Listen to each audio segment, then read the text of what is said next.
Hi, my name is Kai and I recently landed a product management internship at Tesla. In this video, I'm going to walk you through what my strategy was and the steps I took to get here. Quick disclaimer, I'm not claiming this to be a how to get into Tesla guaranteed type of video. It's just my own experience and what worked for me. With this video, I hope to inspire other students to pursue their dreams. And hopefully by sharing my journey, you're able to find something in it that helps you on yours. I'm going to break this video into two parts. This video will cover everything up to getting an interview, including what my strategy was, experience, and my application process. The next video will cover how I prepared for my interviews and what my interview experience was like. My strategy consists of two main areas, growing yourself and selling yourself. You have to do both in order to land an internship. Growing yourself consists of building your skill set and gaining experience. This is what makes you qualified for the role. In college or even high school, classes may provide you with the fundamental concepts, but it's up to you to build the skills for the roles that you're interested in. As I was looking for internships, I would make note of the required or desired skills, and then seek out experiences where I could grow those skills. Depending on your background and interest, those skills might be CAD, market research, cost estimating, programming languages, etc. You can gain experience even without an internship through class projects, club projects, research with professors, etc. Ask around what clubs on campus are up to, and if anything sparks your interests, join them. If nothing does, start something yourself. That would be an awesome experience to share with an interviewer, how you took on a side project and built something yourself. It shows that you're creative, proactive, and capable of doing something with the skills you have.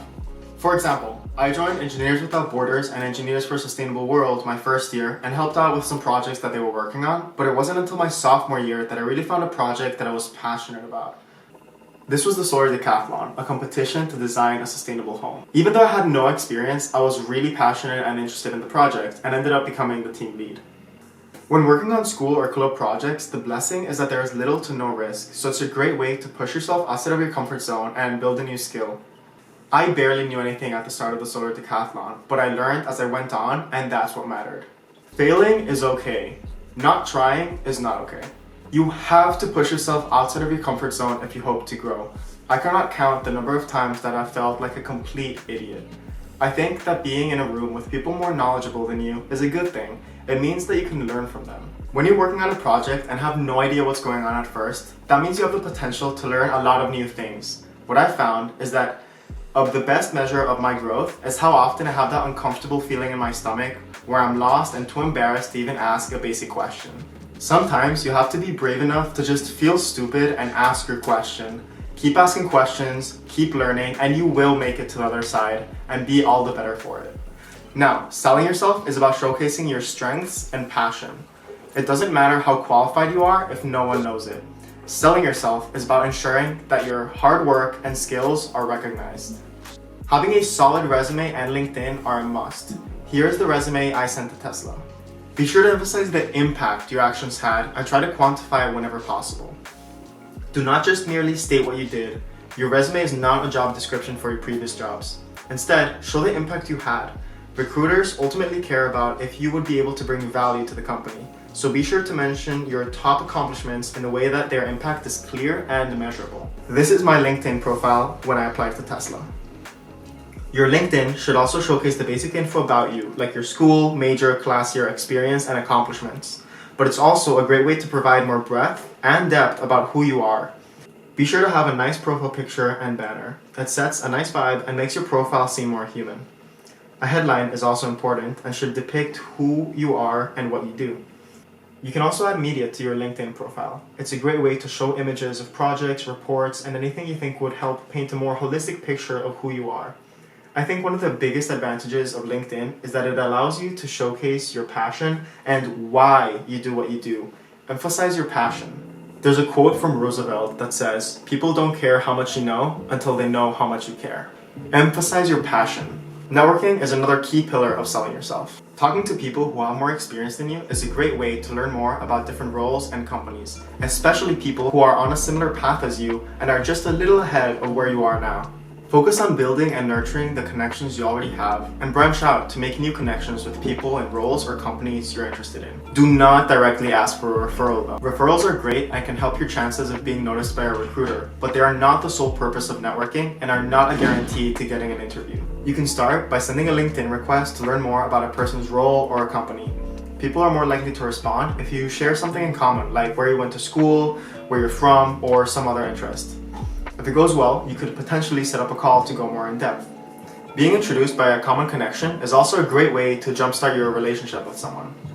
To reiterate, when reaching out on LinkedIn, be sure to establish a common connection and ask them a specific question to show them that you have an actual reason as to why you want to connect with them. Here's a sample LinkedIn connection request I sent. This is how I made a few connections with Tesla interns from my fall back in my sophomore year.